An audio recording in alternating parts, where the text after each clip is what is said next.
आज आपण चमचमीत मटमुगाच्या सांडग्याची भाजी बनवतोय, जी खायला खूप भारी लागते आणि पटकन बनते. तर आज हे सांडगे मी छायाकार्ट.com वरून मागवले आहेत.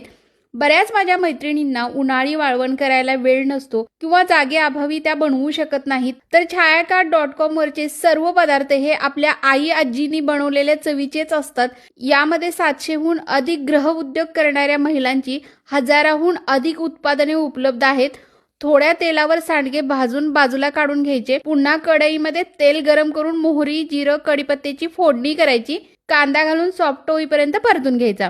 ग्रामीण आणि शहरी भागातील महिलांच्या सक्षमीकरणासाठी छायाकार्ट.com ही स्टार्टअप सुरू करण्यात आली आहे. यामध्ये घरगुती पद्धतीने बनवलेले वाळवणीचे पदार्थ, लोणची, चटण्या, ready to eat, ready to cook अशी बरेच उत्पादने उपलब्ध आहेत. कांदा परतल्यावर जिरं, लसूण, खोबरं, कोथिंबीरीचं वाटण घातलं.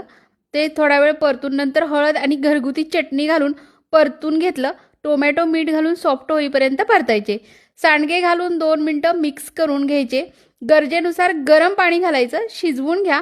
नंतर शेंगदाण्याचं कूट आणि कोथिंबीर घालून मस्त अशी चमचमीत सांडगेची भाजी खरंच खूप भारी झाली होती. तुम्ही सुद्धा हे उत्पादने छायाकार्ट.com वरून घर बसल्या मागवू शकताय. अगदी घरी बनवल्यासारखे पदार्थ आहेत बरं का. नक्की ट्राय करून बघा. धन्यवाद.